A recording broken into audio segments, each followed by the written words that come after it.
Qu'est-ce que tu croises tous les jours sans jamais le remarquer? Et non, c'est pas le soleil en Belgique.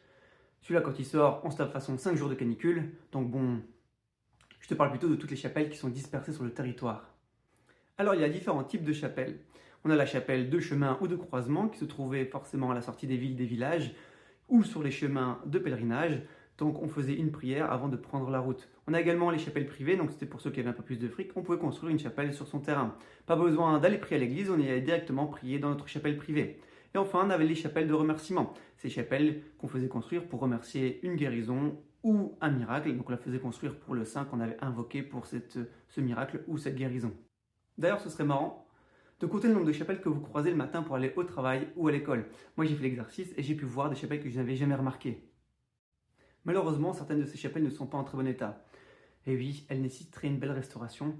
Mais bon, tout ça coûte de l'argent et en Belgique, on n'a plus d'argent. La preuve est que regardez l'état de nos routes. Il y a des trous partout, il y a des travaux, il y a des chantiers sur toutes les autoroutes. Donc on n'a plus de thunes. Le truc, c'est que c'est à nous maintenant, communauté chrétienne, de prendre soin de ces témoignages du passé. Et si toi aussi tu veux agir, je t'invite le 12 juillet, le samedi 12 juillet dans la matinée, à me rejoindre sur un chantier. On a besoin de bénévoles pour retaper, pour restaurer une chapelle.